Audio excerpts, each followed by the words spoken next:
The following program contains mature subject matter. Listener discretion is advised.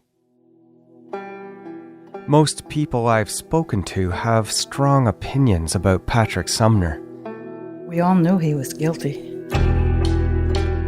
I think he knows something. I think he got off lucky. But I don't really know him.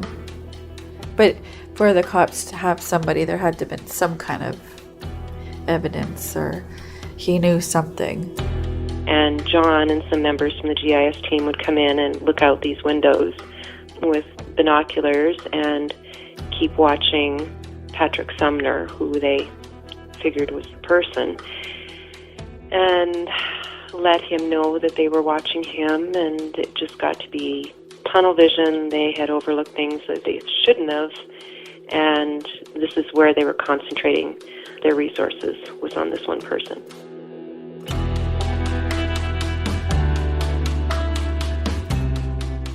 Trevor, too, has had his opinions about Sumner, but now feels it's the right time to set the record straight.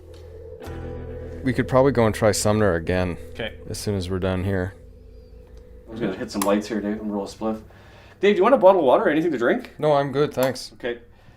Have a seat, please. Roll a spliff and we'll... Trevor's obviously a bit nervous about the meeting. Okay. Roll a joint. So you want to go see if Mr. Sumner's home, eh? I think we probably should. Are you going to smoke that joint first? Yeah. Is that cool? Yep. Okay. It's up to you. It's your Yeah, I'm going to go back. your gig.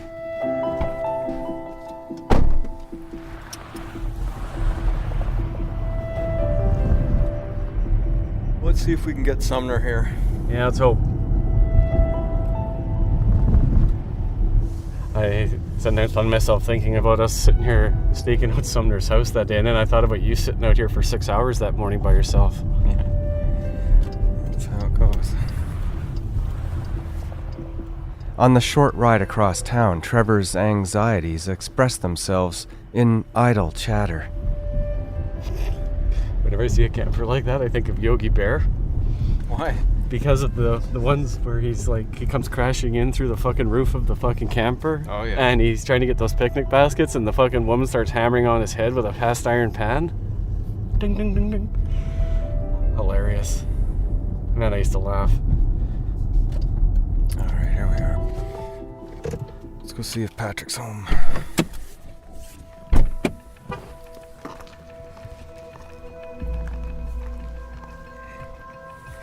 All right.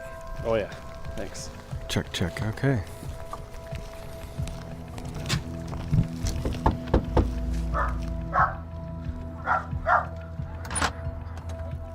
This time, Patrick's mother, Rosalie Sumner, answers the door.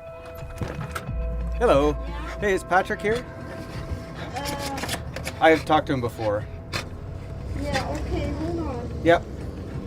Well, come on in. Okay. Oops. Watch it. For you, Pat. Hey, Patrick. How are you?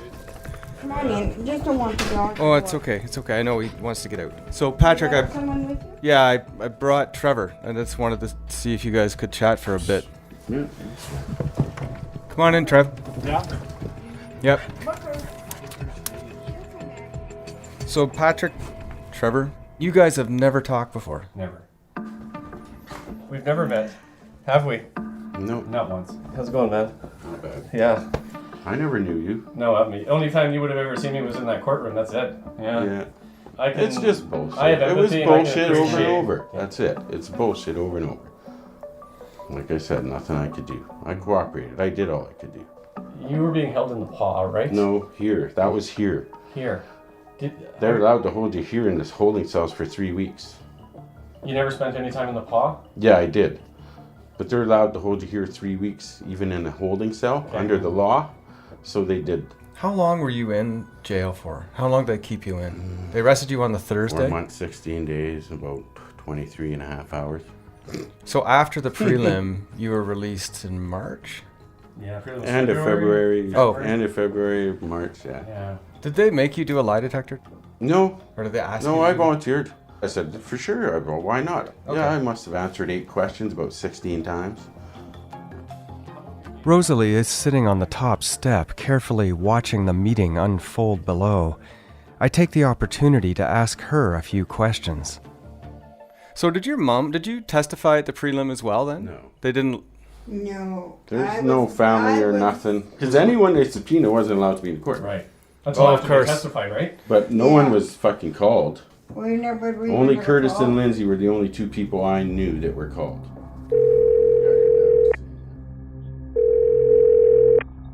Hello, Oh, hi. Can I speak to Lindsay, please? this is. I was finally able to track down Lindsay Lang to ask him about what he remembers from that night. Oh, Lindsay, it's Dave Ridgen calling. I work for CBC Radio. Okay. Yeah, I'm working on the case of Kerrie Brown, and I have interviewed Patrick Sumner and actually Claire Dubé quite a bit, and they spoke about you as being somebody who was with them or with Patrick on the night that Kerrie disappeared. So I just wanted to ask you if you could talk to me a little bit about that. I'm in the middle of something right now. I can't talk right now. Okay, when's a good time? Later on this evening or something. He promises me another call when he's less busy, but before he hangs up, I try to get a couple of questions in. Later on this evening? Okay. But just one question though. You were with Patrick that night at some point, right? Like there was some point when you were with Patrick? Not really at night. It was during the day. Oh, okay. So you don't recall being with Patrick on the night Kerrie disappeared, on that Thursday, October 16th? Not really at night, no. Okay. Okay, well, what time's good to call you? Anytime after supper. Anytime after 5. Okay. Sorry to disturb you now. I'll call you after supper. Thanks very much. All right. Okay, bye. Bye-bye. I called Lindsay back, but nobody answered the phone, and then for subsequent calls, the number simply stopped working. But I'd like more detail here, Lindsay, if you can call me back. If Lindsay Lang was not with Sumner the night Kerrie disappeared, it tends to call that part of Sumner's alibi into question. Please try again. Thank you. Back to Sumner. You told me last time that your car wasn't on the road that night. There was no car anywhere near there. You weren't even in your Not my car, no. Yeah. No. And as a matter of fact, Curtis and Lindsay and myself stopped for a beer at the Burnt One. I think it was 8:30ish show. Your dad was there, and your dad was there. So your dad actually even seen me that night. That's interesting. Later, I run this by Jim Brown. He says that he was definitely not at the Burntwood Strip Club that night. Jim's recollection of the evening was that he and Kerrie's mother drove their car to a local garage and left it there to get some work done. They took a leisurely walk home, then settled in for the night, Jim filling out his hockey pool. Did you know Jim before? No, I didn't know him. But no, I know him. See him now after I know him. So I know, I seen him there that night. Because I wasn't facing the stripper. They were. You weren't on well, because the row, tables right? only had 2 seats on each side, right? So Chris and Lindsay grabbed those, so my back was to the stripper. Yeah. So his dad was off further over that way. Again, I'm not sure what to make of this. Mistaken identity, a mismemory on Jim's or Patrick's part, or something else. Another one of Sumner's alibis is sitting right next to us, so I returned to asking Rosalie about her recollections of that night. At what time would you say you got home? Oh, God. On the Thursday or Friday morning? I can't remember, to be honest. I have it marked down somewhere, but I know it was later in the evening. Okay. Yeah. And he came home and Because then... I was just making a snack to get ready for bed or something or other, and he come in and he was making a sandwich for his to eat or to take to work to school next day. I'm not sure which anymore. But you were Patrick's alibi, is that that night? So Patrick was with you that night? Didn't care. Well, they're your parents, they don't count. It came up That was his exact words. They're your parents, they don't count. It was very hard. He can't get a job in town for one thing. At all. There's still people who think he's guilty. Did you work at the hospital? I worked at the hospital for 28 years. Wow. What department? I worked down in the kitchen and cafeteria. Oh, okay. Yeah. Trevor takes over the questioning, asking Patrick Sumner things that he's been wondering for over 30 years. Were you familiar with where they found Kerrie? Did you know about that stable road, that back access road, that hydro line? Were you familiar at all with that area? Well, growing up here, yeah, you know where it is. Okay. But, I mean, familiar? No. It wasn't a place that you frequented or anything? No, never went there. You were just aware that it was there, I think a lot I of people. went through there once, me and my friend in a truck. Right, just to check and it out. he just went through the hydro line to go back onto the road. Oh, the highway. Just to see if he could get through with his truck. But That's all it was. Do you think I would have to be... Joyriding? No, I wasn't there. Period. Not that evening, that's for sure. And not for a long time, I'm sure. I had no reason to go out that way. I lived at the dump. I mean, the other way. Yeah. Yeah, like on the highway all the time, yeah, to the dump. Did you freak out when they were arresting you? Like, I didn't do this, fuck, what's wrong with you? No, well, no. No. It was midnight. You were 22 at the time? Yeah, I was 16. I watch Trevor as he talks to Sumner. He's pretty good at this. Friendly, but trying to draw information from a man who's connected to him through tragedy forever, it seems. You weren't angry? Charged me. You weren't angry, Pat? That they were accusing you of this? That's it. Oh, of course, but what are you going to do? Freak out. I did, but in my own way, and I just told him to do his job. Yeah. You didn't know Kerrie either, right? Anyway, like she was younger, right? No, younger crowd than mine. And she had never been in your car as a lift or hitchhiking or anything, or... No. Did you ever drive by them at a bus stop? Do you ever remember driving by the girls? Yeah, some about that. I don't remember it, but it came up in court. Do you remember doing Another thing I want to ask Sumner is about a story I've heard from Kerrie's friend, Rhonda Tennant. Before Kerrie got murdered, Nicole, Kerrie, and I were waiting for the city bus, and Patrick Sumner in his car drove by about 3 or 4 times. So when we went to court, that's what we were trying to explain. And how did you know it was Patrick Sumner that drove by three or four times? I think because like it was a gold or brown car or whatever, and then after she was murdered, a picture of him was shown. I don't know where it was shown, but then that made us think back of that's the guy that was driving that car. And then when we went to court, Nicole and I, we testified, and we were ripped apart. And it was thrown out of court, which at that time was hard to believe because there was like 30 or 4 pieces of evidence. The defense lawyer was awful. Yeah, he just kept, and we were 15 at the time, right? So, but the defense lawyer kept saying, well, how do you know he drove by 3 times? How do you know he drove by 6 times? How do you know, he just honest.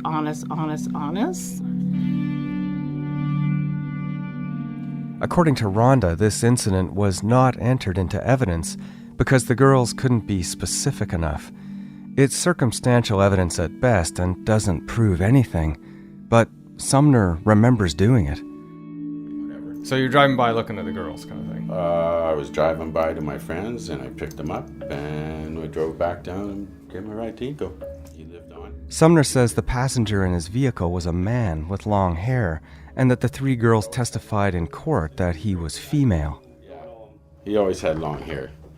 So whatever that girl was in court that said she thought it was a girl I picked up or whatever, because he was doing this with his hair out of his shirt, because he was leaning against it on the seat, though.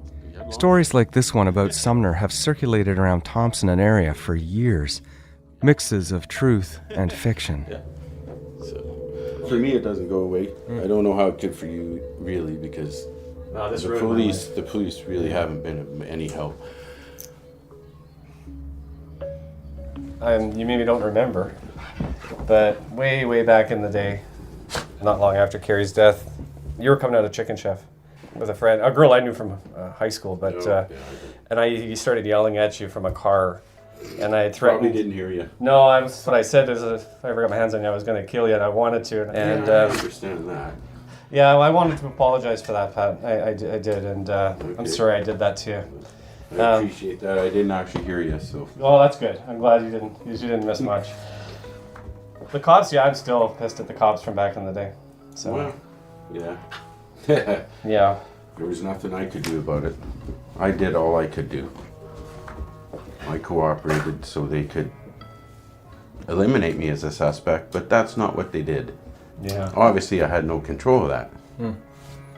Nor did you. No. No? I've never moved past this. And no? No.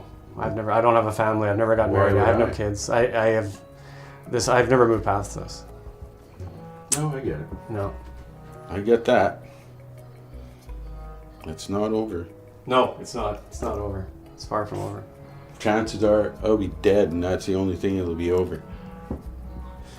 Before I get any clear answers. You think you'll or be dead before you they get the any answers? clear answers. I'm optimistic we're going to have some before then. I hope so. I have to be. I have to be. Well, Trev, what do you think? Let's rock and roll. Are you good? You satisfied? You have all the questions you needed to ask this guy? Yeah. Mr. Sumner? Yeah. You can talk to me if you really want to. If you walk past me and I don't say hi, don't be surprised because it's probably... I know. I didn't I've see seen you. I've seen you a few times. Yeah. I know you can't see well. Because I have tunnel vision, literal Yeah. tunnel vision. Yeah. Take care, Trev. Yeah, you too, Pat. Thanks, man. No problem. No problem, mate. And with a hug of sorts, this first meeting between Trevor and Patrick is over. Have a nice evening, you guys. I will. Thank you. You too. I'm glad I got that over. First time when we went to the house this morning, I was a bit nervous. Yeah. Remember I said it feels cold out here? Yeah. 'Cause I had a bit of a shiver going on. I think a part of it was nerves. Yeah, probably. Body temperature drops when you get scared. I don't know. But I wasn't scared. I was just a bit nervous. I'm going to talk to it. Just hit me. I'm going to talk to it. And then I heard you knock and you went inside. So here we go. He doesn't strike me as the type of person that could have carried this out. He just doesn't. Careful. Yep. Yeah. Watch the mud there. You all right? Yeah, I'm good. Thanks. Okay. His body language was very Relaxed and kind of non-threatening. But I can definitely, my body feels like I'm carrying a bit of stress from that conversation. I'll be honest with you, it's a conversation I probably thought I'd never have. What do you think Jim's going to think of it? Well, my dad used to threaten him. My dad told him in the past he'd blow his fucking head off.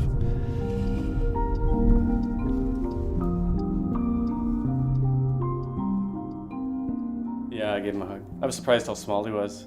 Given how small he is now, it gives me an idea of how small he was back then in 1986, and he is only about 5'8", 5'9". Not a big guy. If that had been him and my sister back in the day, she would have left him with some distinct injuries because she was tough for a little chick. Like, she didn't fight, she didn't go looking for trouble, but I used to wrestle with her, and she was strong for like 5 feet, 115 pounds, but boy, she was tough. She had good endurance too.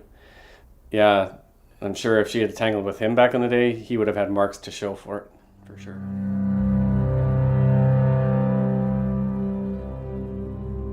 I'm left with a mix of thoughts in the wake of all my Sumner encounters. On one hand, he seems open and willing to talk and to argue forcefully about his innocence, taking on the various allegations against him. He says he didn't see Kerrie that night and didn't take part in any killing, that his car wouldn't have been in the area where Simmons says he saw it and him.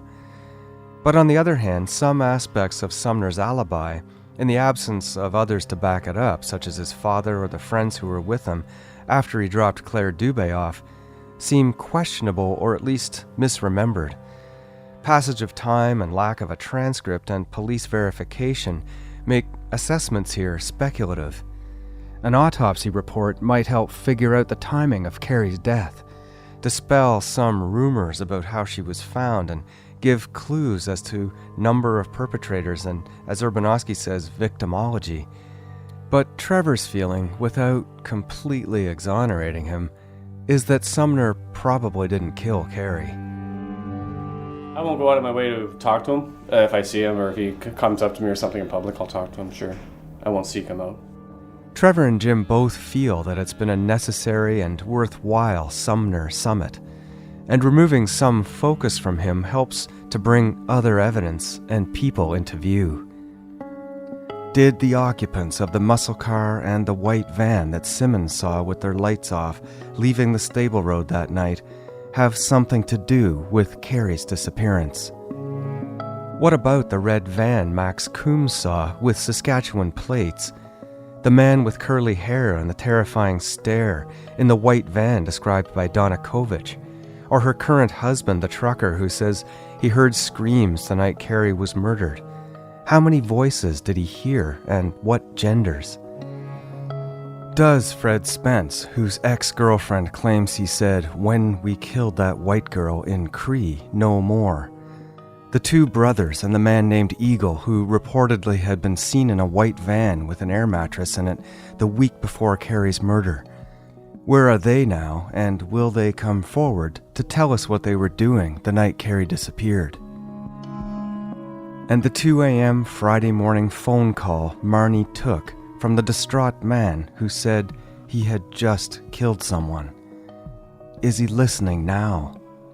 Will he speak again? If you know something, or are one of the people I've been trying to contact, please get in touch.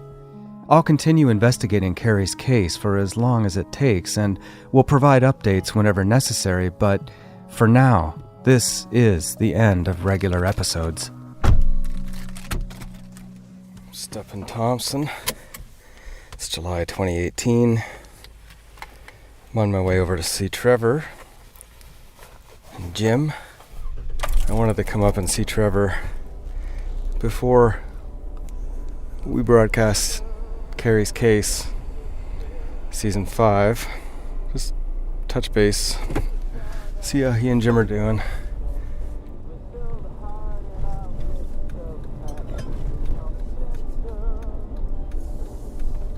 And there's Trevor right there, sitting on his porch.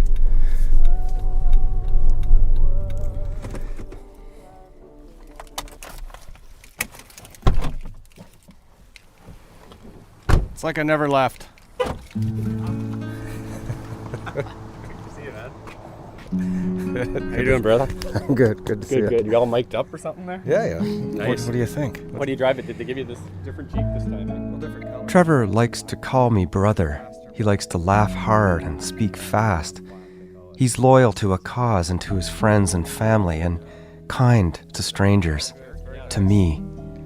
You want to go in? We going inside? Yeah, sure. Woo-hoo. Trevor is everybody's brother.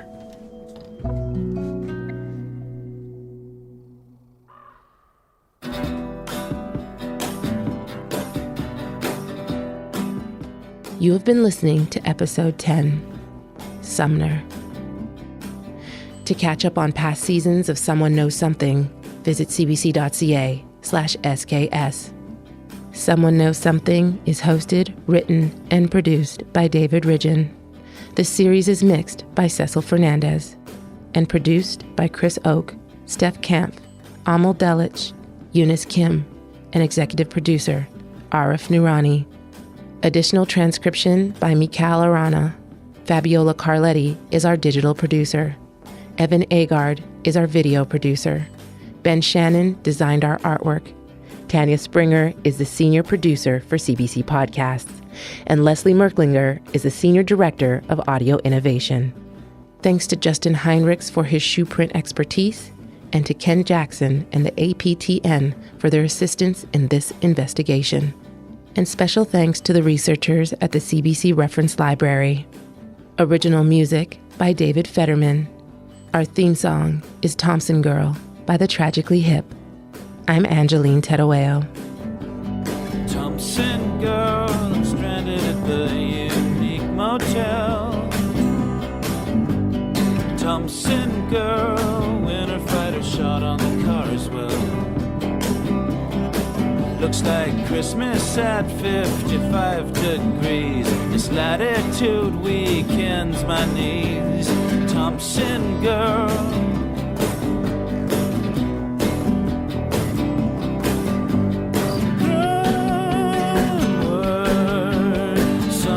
Between dream and duty, poking through with all them shoots of beauty.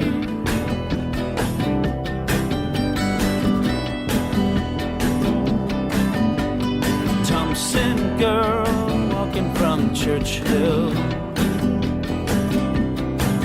across the icy world with polar bears smoking mostly uphill. But when she saw that nickel stack, she whistled hard and I whistled back. Thompson girl,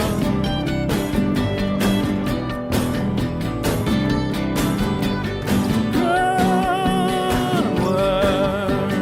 Time between dream, state, and duty broken. Through with all them shoots of beauty, the ground somewhere between dreams and duty broken. Through with all them shoots of beauty.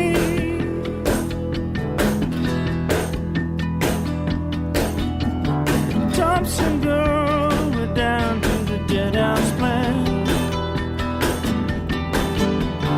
Thompson girl, we jettisoned everything we can. She says springtime's coming, wait till you see it poking through with them shoots of beauty. It's the end of a movie weather. It's time to end this siege together. Thompson